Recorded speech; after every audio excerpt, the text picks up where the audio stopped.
இது வந்து மரவள்ளி கிழங்கு மரம்.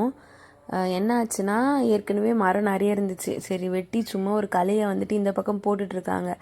அது பார்த்தா சூப்பராக ஒரு 6 மாதத்தில் நல்லா மரம் மாதிரி வளர்ந்துடுச்சு. 6 மந்த்லேயே ஹார்வெஸ்ட் பண்ணிடலாம், ஏன்னா நல்லா கிழங்குலாம் வந்துட்டுருக்கோம். இந்த மண்ணுக்கு சூப்பராக நிறைய கிழங்கு தான் வந்திருந்தது. ரொம்ப கஷ்டமாக இருந்துச்சு. மண் ரொம்ப டைட்டாக இருந்ததுனால எடுக்கிறதுக்கே ரொம்ப கஷ்டமாக இருந்துச்சு.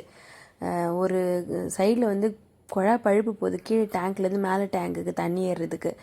என்னன்னா ஷாக் ஆகிடுச்சு. இந்த கிழங்கு வந்துட்டு அந்த பழுப்புக்கு கீழே போயிடுச்சு. கீழே போனதுனால எடுக்கவே முடியல. மண்ணெலாம் ரொம்ப டைட்டாக இருக்கிறதுனால நோண்டவே முடியல.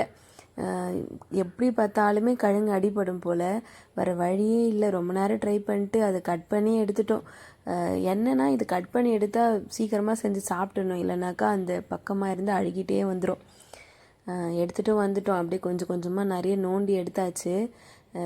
எல்லாமே அடிபட்டுடுச்சு, எதுவுமே ஒழுங்காக வரல. சரி கஷ்டப்பட்டு நோண்டணுமே அப்படின்றதுக்காக வேக வச்சு சாப்பிட்டுலாம் அப்படின்னு எடுத்துகிட்டு வந்திருக்கேன். மேலே இருக்க தோல் வந்து எடுக்க ஈஸியாக இருந்ததுனால நான் தோல் எடுத்துகிட்டு செய்கிறேன், இல்லைன்னா அப்படியே தோலோடவும் செய்யலாம். மேலே இருக்க தோல்லாம் எடுத்துகிட்டு வேக வச்சு அப்படியே சாப்பிட்டோம். சூப்பராக இருந்துச்சு.